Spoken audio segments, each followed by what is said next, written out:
Vamos ficar de pé para ler a Bíblia?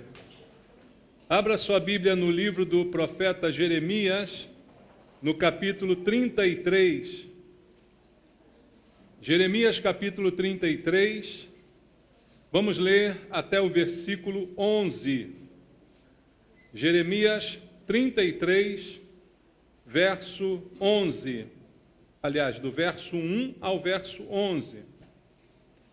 Jeremias 33, do versículo 1 até o versículo 11, a palavra de Deus diz: Veio a palavra do Senhor a Jeremias segunda vez, estando ele ainda encarcerado no pátio da guarda, dizendo: Assim diz o Senhor que faz estas coisas, o Senhor que as forma para as estabelecer. Senhor é o seu nome. Invoca-me e te responderei. Anunciar-te-ei coisas grandes e ocultas que não sabes.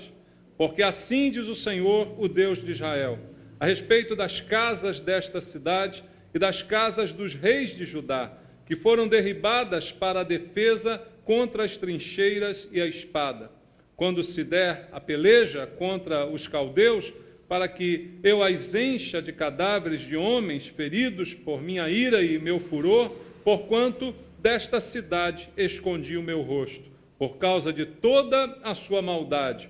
Eis que lhe trarei a ela saúde e cura, e os sararei, e lhes revelarei abundância de paz e segurança.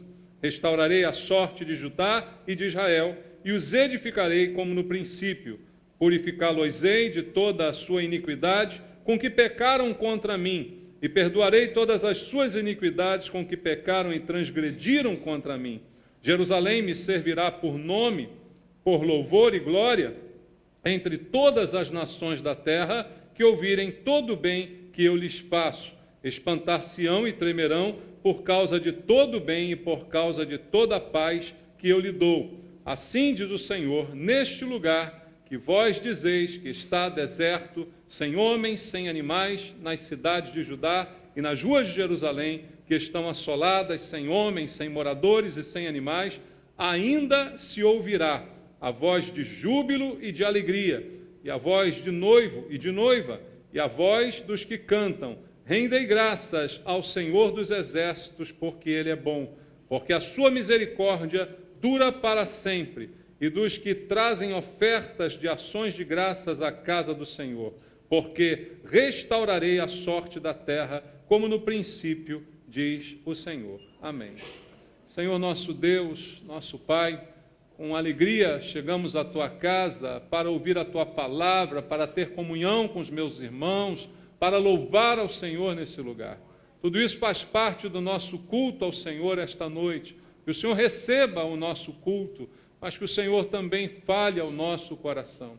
Precisamos, Senhor, ouvir a Tua voz. Precisamos da Tua palavra que orienta, que dá direção, que nos ensina a viver de acordo com a Tua vontade. Por isso, fala conosco aquilo que precisamos ouvir nesta noite. Supre as nossas necessidades espirituais, que só o Senhor pode fazer, Pai. Eu te peço isso em oração com meus irmãos, querendo também ouvir a Tua voz e ser um instrumento do Senhor esta noite para ministrar a Tua palavra. Que a Tua unção, o poder do Espírito Santo, supra as minhas necessidades, para que eu possa ministrar e ser usado pelo Senhor esta noite, para tocar em cada coração. É o que eu te peço, em oração com os meus irmãos, fazendo isso em nome de Jesus. Amém. Graças a Deus. Podem sentar, irmãos. Amados, aqui é uma palavra de Deus, através do profeta Jeremias, num momento muito difícil, pelo que passava o povo de Israel, e também o próprio profeta. O próprio profeta está numa situação muito difícil, porque o profeta é profeta no meio de uma nação. Se a nação sofre, o profeta faz parte dela. Ele sofre junto com ela, não é? E Jeremias, ele experimentou isso no seu ministério. Ele profetizou a nação, mas ele sofreu as consequências de todas as suas profecias. Tudo aquilo que ele profetizou também se cumpriu na sua vida, mesmo ele sendo inocente, porque atingiu o juízo de Deus todo aquele povo, né? E Deus está aqui trazendo a palavra a Jeremias. Mas essa palavra que ele recebe agora É uma palavra de conforto, de consolo, de alento para o seu coração. Embora ele esteja, no momento dessa palavra, na prisão.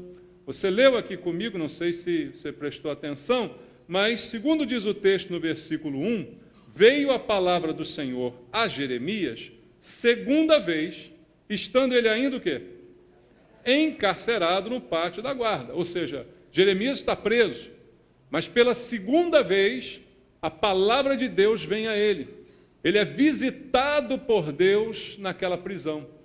Por dizer o que ele dizia, ele foi preso.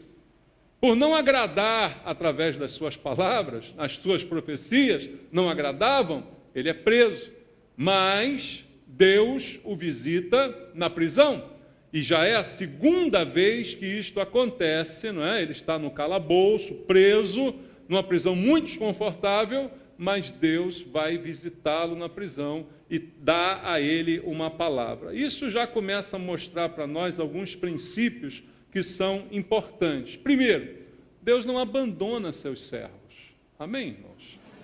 Mas algumas pessoas talvez prefiram ver por outro lado. Ora, mas se ele é servo de Deus, por que Deus deixou ele ir para a cadeia?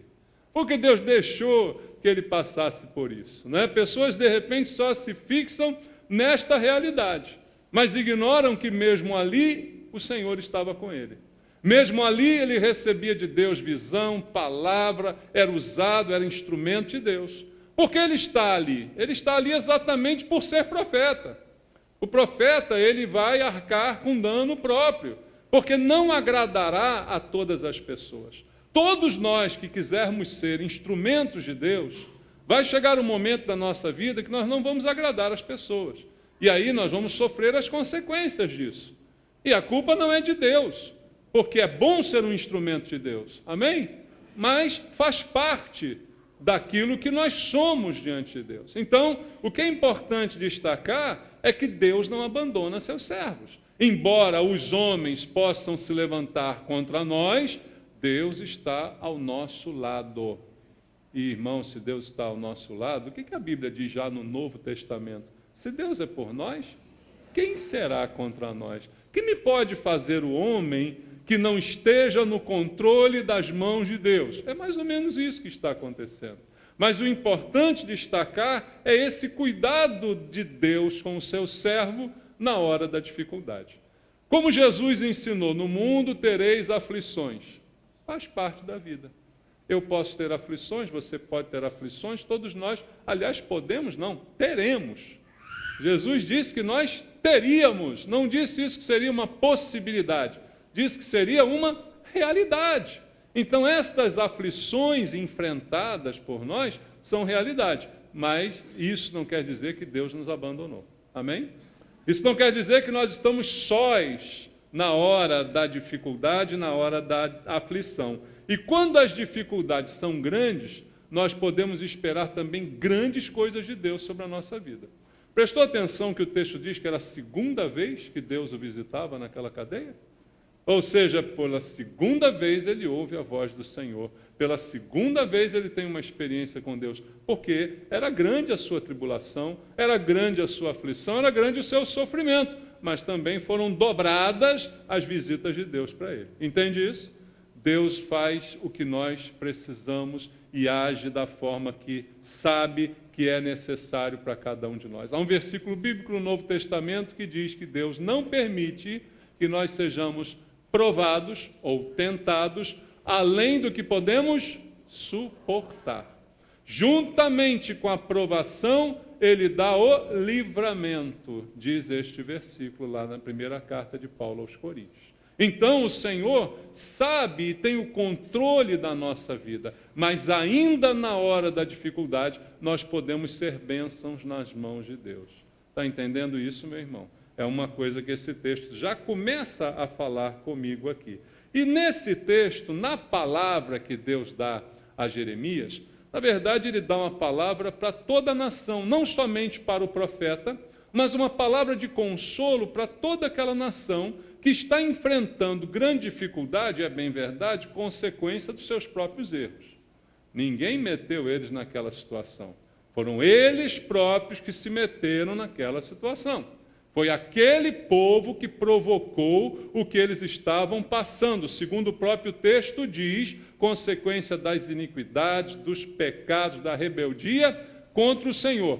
Por isso, estavam sendo oprimidos, dominados e escravizados. Essa era a realidade. Mas a palavra que Deus traz a Jeremias é uma palavra que fala de um futuro de bênção. Uma palavra que fala de um futuro de provisão de Deus. Um futuro bom que o Senhor estava programando. Então, o que Deus começa a dizer a Jeremias em relação a isto? Ele diz, olha, eu sei o que aconteceu com esse povo. Eu sei o que eles fizeram, eu sei de que forma me provocaram e sei também o que eles estão vivendo por causa disso. Mas eu digo a vocês, vale a pena ainda me buscar.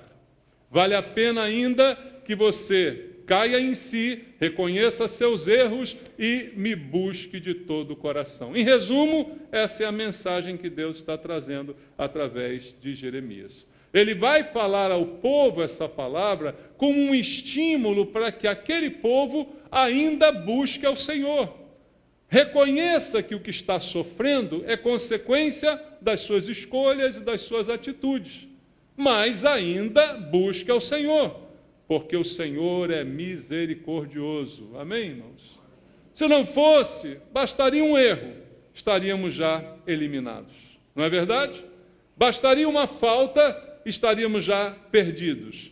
Mas a misericórdia do Senhor é a causa de não sermos consumidos, e ela se renova a cada manhã.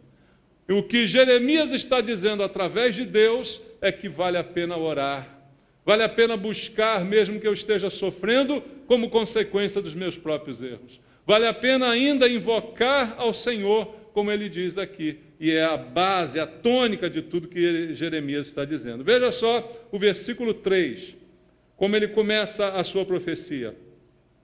Invoca-me, e o que vai acontecer como consequência? Te responderei, anunciar-te-ei coisas grandes e ocultas que você não sabe. Então, o que Deus está dizendo como mensagem ao povo? Imagina hoje, irmãos, como eu disse aqui ainda há pouco em oração, muitos de nós estão em dificuldade. Estamos ou não? O país está em dificuldade. Muitos de nós estão enfrentando enfermidades, parentes enfermos, pessoas queridas, perdas. Muitas de nós estão enfrentando várias situações adversas. Algumas delas até causadas por nós mesmos. Escolhas que fizemos erradas. Pode ser, acontece. Mas o que Deus está dizendo a um povo que está vivendo um sofrimento, vale a pena me buscar. Vale a pena me invocar. Sabe por que isso é importante? Porque muitas pessoas que a princípio buscavam a Deus, a princípio tinham com Deus um relacionamento, quando enfrentam uma luta, uma adversidade, elas abandonam Deus. Nem se dão a conta de que muitas foram provocadas por elas mesmas, mas começam a colocar a culpa em Deus. No meio de Israel mesmo isso devia acontecer. Muitos deviam cinicamente culpar Deus pela sua má sorte. Deviam culpar Deus pelo que estavam sofrendo. Mas a mensagem de Deus por Jeremias é: me invoquem, me busquem. E como é que a gente invoca a Deus, irmãos? É orando, não é? Não há um ritual, não há aqui um abracadabra para invocar Deus. A maneira de invocar Deus é orando. O que Deus está aqui resumidamente falando a eles é: continuem em oração. Embora a luta esteja grande, embora a dor esteja forte, continuem em oração, invoquem-me, e eu vou responder vocês. Não há oração que fique sem resposta de Deus, é o que ele está dizendo. O que ele está afirmando: continuem orando, mesmo que você já tenha orado antes. Porque é a segunda vez que Deus está visitando Jeremias na cadeia. O que você acha que Jeremias fazia na cadeia todos os dias? Jogava bola, banho de sol, o que você acha que ele fazia na cadeia? Ele orava a Deus, ele falava com Deus, ele buscava o Senhor. A Bíblia narra orações de Jeremias na cadeia. Ele já tinha orado antes, olha, antes do capítulo 33, no capítulo 32, no versículo 17, Há aqui a descrição de uma oração de Jeremias, até o versículo 25. Vamos ler. Ah, Senhor Deus, eis que fizeste os céus e a terra com o teu grande poder, e com teu braço estendido, coisa alguma te é demasiadamente maravilhosa. Tu usas de misericórdia para com milhares e retribuis a iniquidade dos pais nos filhos. Tu és o grande, o poderoso Deus, cujo nome é o Senhor dos Exércitos. Grande em conselho e magnífico em obras, porque os teus olhos estão abertos sobre todos os caminhos dos filhos dos homens, para dar a cada um segundo o seu proceder, segundo o fruto das suas obras. Tu puseste sinais e maravilhas na terra do Egito, e até o dia de hoje, tanto em Israel como entre os outros homens, e te fizestes um nome qual o que tens neste dia. Tiraste o teu povo de Israel da terra do Egito, com sinais e maravilhas, com mão poderosa e braço estendido, com grande espanto, e lhe deste esta terra que com juramento prometeste a seus pais, terra que mana leite e mel. Entraram nela, dela tomaram posse, mas não obedeceram à tua voz, nem andaram na tua lei. De tudo que lhe mandaste que fizessem, nada fizeram, pelo que trouxeste sobre eles todo este mal. Eis que as trincheiras já atingem a cidade para ser tomada. Já está a cidade entregue nas mãos dos caldeus, que pelejam contra ela pela espada, pela fome, pela peste. O que disseste aconteceu, e tu mesmo o vês. Contudo, ó Senhor Deus, tu me disseste, compra o campo por dinheiro e chama testemunhas, embora já esteja a cidade entregue nas mãos dos caldeus. A oração primeira aqui de Jeremias na cadeia, na prisão, ele invoca o Senhor, ele fala com Deus da realidade, a cidade já estava sendo tomada pelos caldeus, mas ele lembra, mas o Senhor disse para eu comprar esse campo. O Senhor colocou esperança no meu coração de que algo melhor vai acontecer. Ele já tinha orado, mas Deus, segunda vez, fala com ele na cadeia, e o que Deus diz? Invoca-me e te responderei. Continua orando, mesmo que você já tenha orado antes. O que Jesus ensina para a gente, irmãos? Orai sem cessar, diz o apóstolo Paulo. E o Senhor Jesus, quando nos contou aquela parábola do juiz iníquo, o que ele nos disse? Continuarmos em oração, orar todo o tempo, orar e orar, mesmo que já tenha orado antes. O que acontece com muitas pessoas? Muitas dizem assim, eu já orei tanto tempo, eu já pedi, eu já nem tenho mais esperança, eu já não tenho mais paciência, eu já não acredito mais. O que Deus está dizendo para alguém que já orou antes, para alguém que está sofrendo, para alguém que está vivenciando tudo aquilo, invoca-me e eu te responderei. Continue me invocando, continue me buscando, continue orando, porque quem está mandando é Deus. Amém? Deus está dizendo a ele, Deus começa a falar com ele, dizendo, invoca-me. Invoca-me, falando isso para Jeremias, um homem que vivia invocando, mas ele está falando a Jeremias para que Jeremias diga a todo o povo, me invoquem, me busquem, orem a mim, recorram a mim, mesmo que você tenha errado, ore a mim, é o que Deus está falando através de Jeremias. E o que a Bíblia diz, irmãos, é que nós não sabemos orar como convém. Você já leu isso lá em Romanos capítulo 8? Mas o Espírito Santo intercede por nós. Às vezes nós não sabemos as palavras que vamos usar, não sabemos mais o que dizer, talvez não tenhamos nem mais palavras. Alguns irmãos passam às vezes por lutas que já não têm mais palavras para oração, mas o Espírito Santo intercede por você, às vezes até com gemidos inexprimíveis. O gemido de quem já não sabe o que dizer e já não tem o que falar. Mas o que você não pode fazer é se calar. A promessa de Deus é, invoca-me e eu te responderei. Anunciar-te-ei coisas grandes e ocultas que você não sabe. O que Deus está dizendo é que nós não sabemos. Nós não sabemos de nada, irmãos. Nós não conhecemos as coisas grandes e ocultas de Deus. Às vezes achamos que temos a resposta, que sabemos. Alguns dizem assim, não tem jeito, eu já sei o que vai acontecer. Né? Não tem assim as pessoas que falam assim? Não adianta mais orar, eu já sei. Sabe nada. Sabe nada, inocente. Você não sabe de nada. Deus é que sabe. Amém? Ele é que mostra as coisas ocultas, grandes coisas, que nós ignoramos e não sabemos todas as coisas, mas Ele sabe. Segunda coisa importante ao olhar para esse texto de Jeremias é que quando ele diz invoca-me, ele garante que ele responderá e anunciará. Há uma garantia, invoca-me e te responderei. Como eu disse aqui ainda há pouco, não há oração sem resposta, irmãos. A resposta de Deus, ela virá. Talvez não seja a que eu quero, mas ela virá. Dá para entender isso? Sempre haverá uma resposta. E Deus está garantindo isso aqui. Ele responderá porque foi Ele quem mandou orar. Oração não é apenas uma iniciativa nossa, mas é uma ordem de Deus. É um dever de cada um de nós. Não é um favor em benefício próprio. Eu vou orar porque eu tenho que orar, porque é a minha vida. É um dever. É um dever da comunhão com Deus que Ele está requerendo de nós.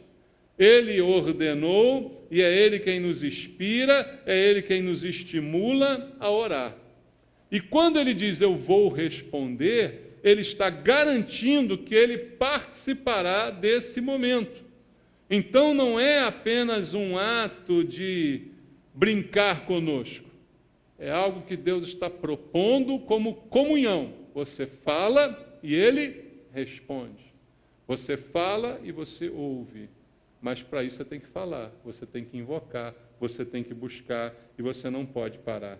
E essa promessa, ela está tanto nesse texto, quanto em diversos outros textos da Bíblia que nós poderíamos citar com a mesma promessa de Deus para aquele que ora, para aquele que busca, não está perdendo tempo aquele que faz tais coisas, não é, irmãos? E o que Deus diz mais no versículo 3? Que há grandes coisas e ocultas que nós não sabemos. A resposta de Deus, ela vem de uma maneira surpreendente. Quando Deus diz que há grandes coisas e coisas ocultas que eu não sei, eu não consigo determinar a resposta de Deus. Eu vejo alguns irmãos ensinando, pregando até, dizendo, não, você tem que dizer a Deus o que você quer. Você tem que determinar o que você quer. Você tem que ordenar, decretar, sei lá o quê. Você tem que ser específico na sua oração, senão Deus não sabe como vai te abençoar. Né? Que Deus é esse, irmãos, que não sabe alguma coisa? Que Deus é esse que não consegue me surpreender? Que Deus é esse que eu digo a Ele, Ele faz o que eu quero? Esse não é o Deus da Bíblia, não é o Deus em quem eu creio. O Deus em quem eu creio, Ele pode me surpreender todo dia, irmãos. Eu não consigo colocar Ele dentro de uma caixinha para Ele fazer o que eu quero. Ele não é um gênio da lâmpada que eu obrigo a fazer o que eu quero. Ele age independente de mim, Ele faz o que Ele quer e Ele me mostra o que eu não sei. E é muito ruim para muitos de nós admitir que não sabe alguma coisa, não é? Mas com Deus é assim. Deus pode nos surpreender, porque Ele faz o que eu não sei.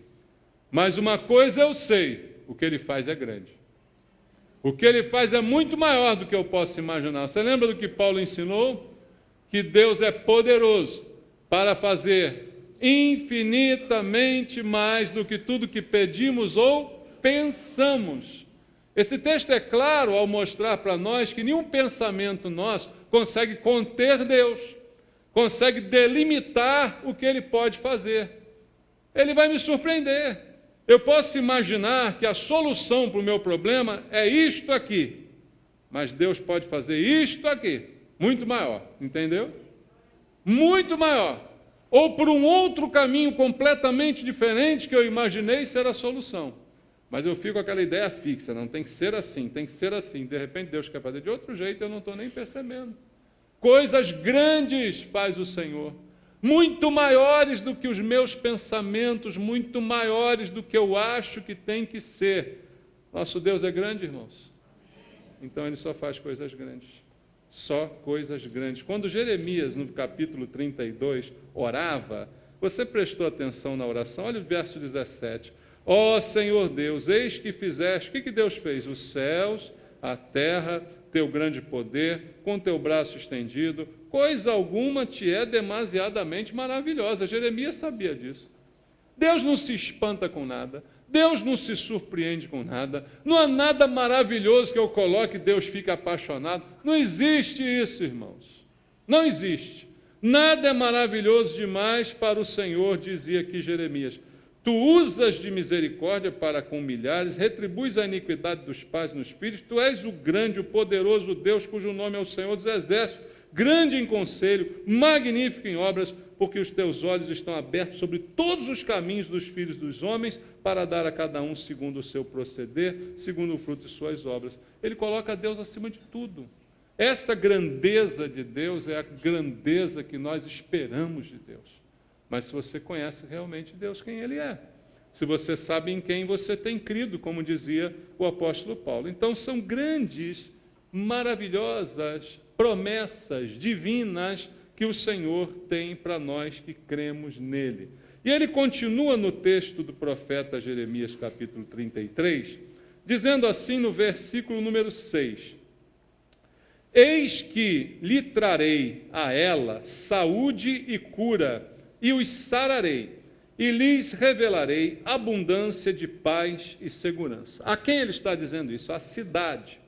Ele está dizendo que ele vai trazer a esta cidade, que estava sendo dominada, sitiada, destruída, ele está afirmando que vai trazer saúde, cura, e vai sarar, e vai revelar abundância de paz e de segurança, coisa que ninguém podia experimentar naquele momento. Uma cidade sitiada em guerra, ninguém era seguro, ninguém tinha segurança, ninguém dormia direito, mas Deus está aqui anunciando que ele faria isto: saúde e cura. De quem vem isso, irmãos? Vem do Senhor. Mas a situação é terrível, mas a situação é horrorosa, mas quem é que promete e faz é o Senhor. Quem é que faz coisas grandes é o Senhor. Quem é que faz aquilo que aos olhos humanos é impossível? O Senhor. Aos olhos humanos era impossível alguém falar daquela cidade, naquela circunstância, dessa maneira.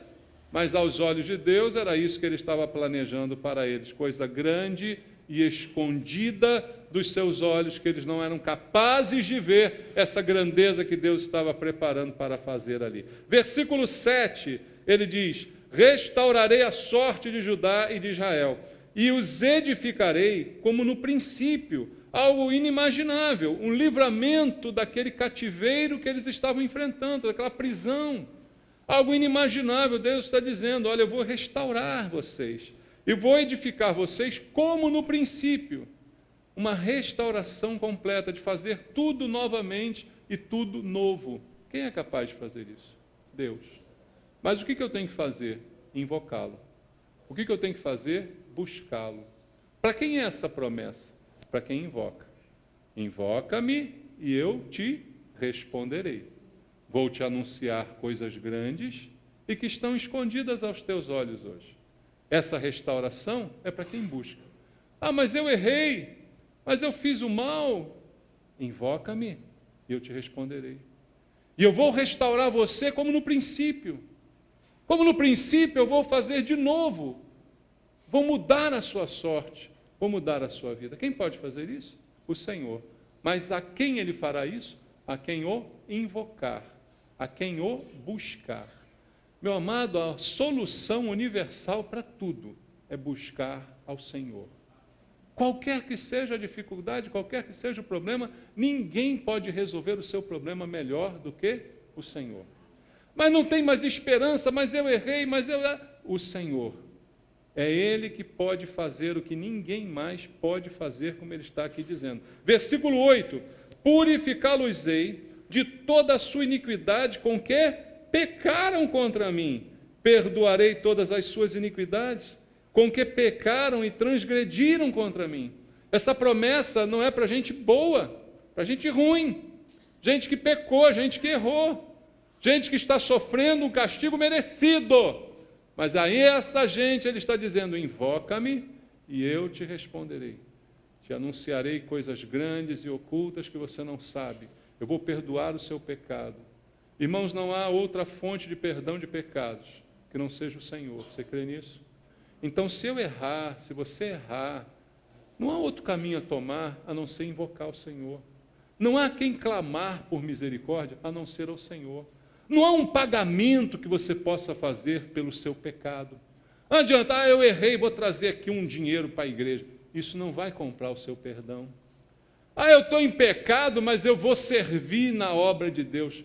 Você está até incapaz de servir porque está em pecado, isso não vai comprar o seu perdão.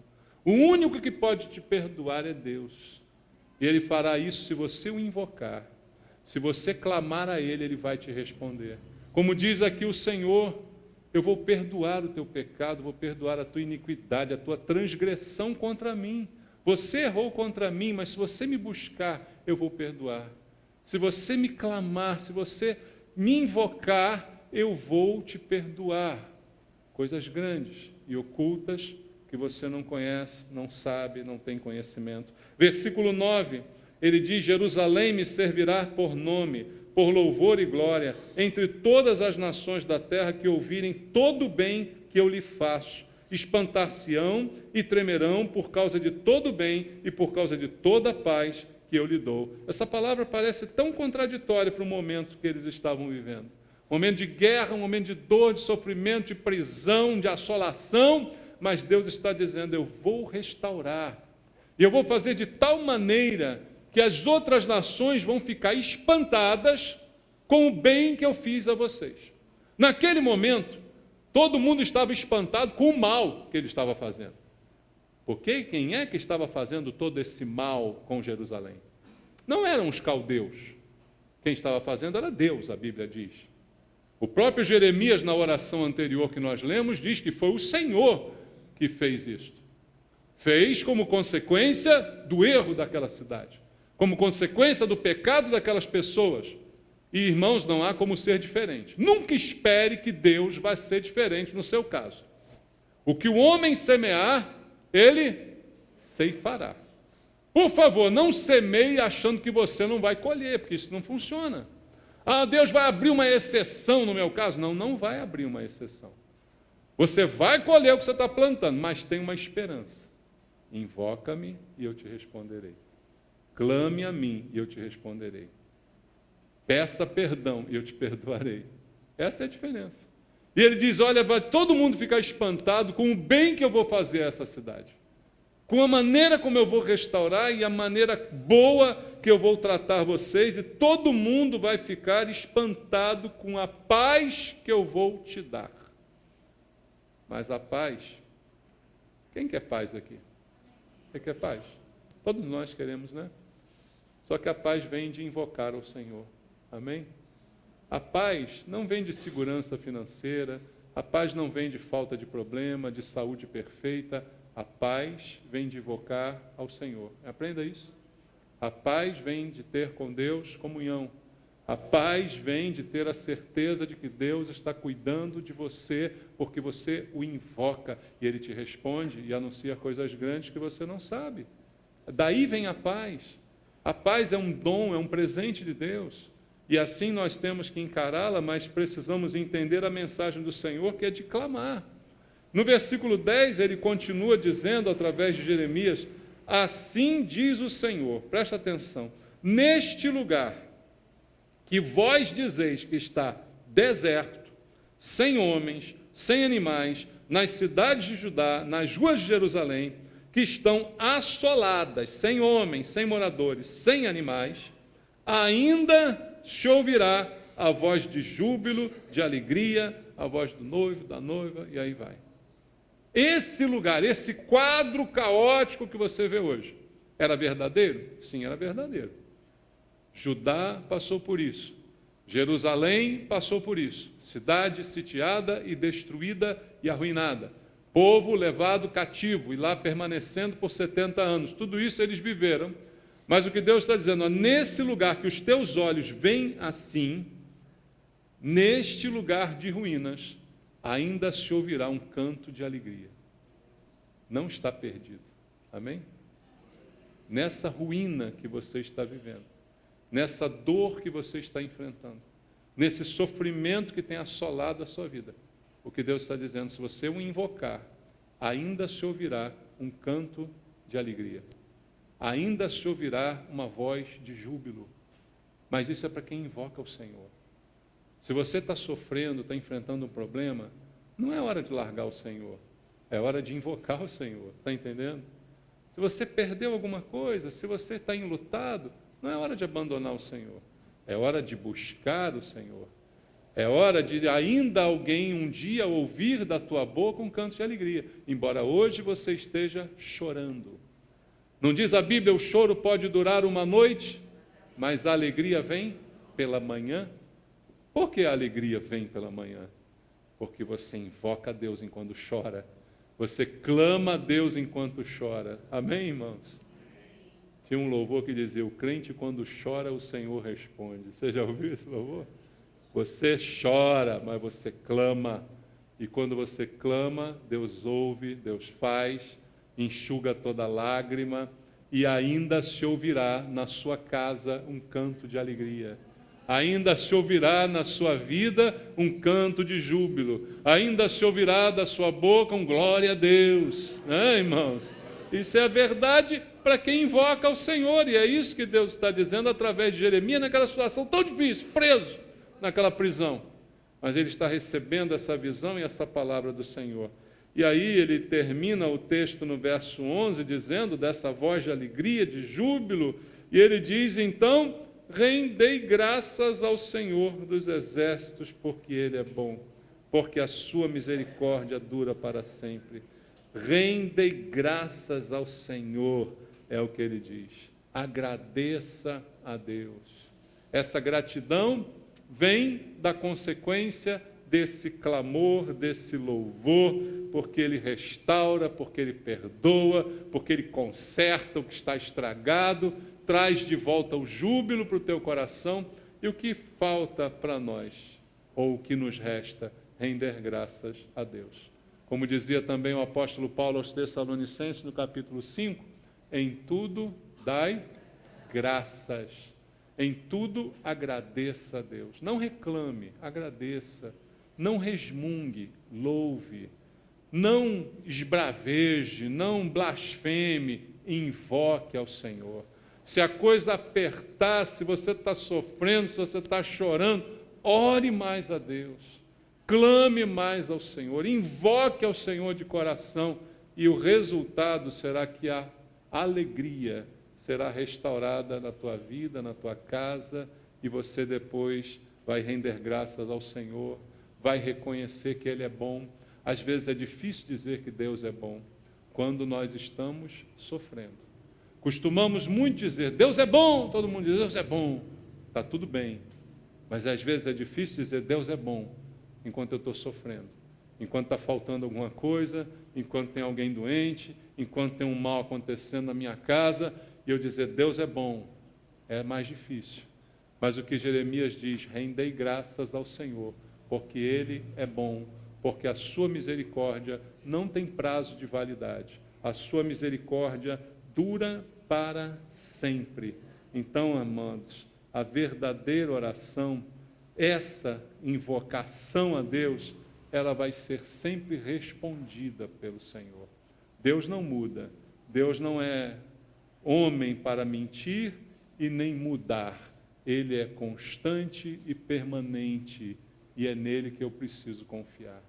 Se há alguma dor, invoque ao Senhor. Se há algum sofrimento, invoque ao Senhor. Tem alguma coisa acontecendo, invoque ao Senhor. E depois você terá restaurada a sua alegria, o seu júbilo, e vai poder cantar como Jeremias, rendei graças ao Senhor, porque Ele é bom, e a sua misericórdia é a causa da gente estar aqui, né? É a causa da gente ainda estar de pé, apesar de tantas coisas. A misericórdia do Senhor é a razão de tudo isso. Amém? Vamos louvar ao nosso Deus. Ele é digno de receber o nosso louvor. Queria orar com você. Você que está sofrendo, você que está em luta, você que está em dificuldade. Você quer vir aqui orar comigo? Eu quero orar com você. Você que está na prova, você que está num momento de dor, num momento de assolação, sei lá, não sei o que está acontecendo na sua vida, mas Deus falou contigo essa noite, Deus te disse o que você tem que fazer, agora é só fazer, amém?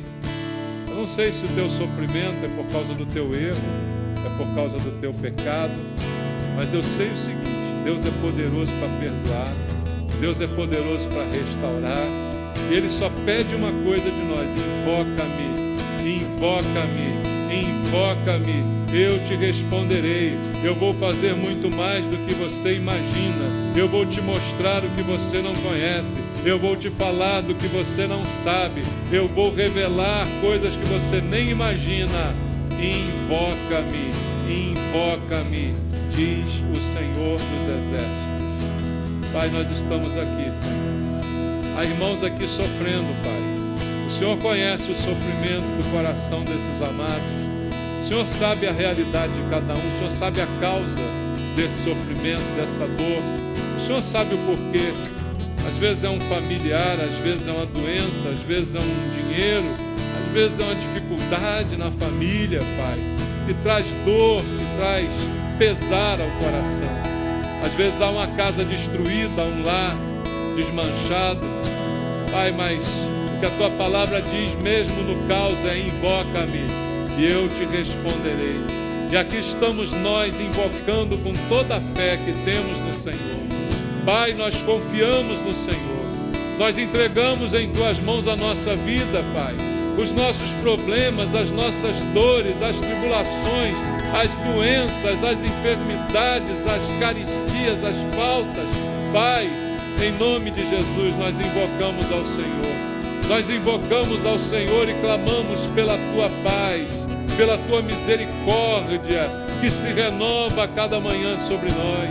Clamamos o perdão dos nossos pecados, Pai, o perdão dos nossos erros que provocaram os nossos sofrimentos.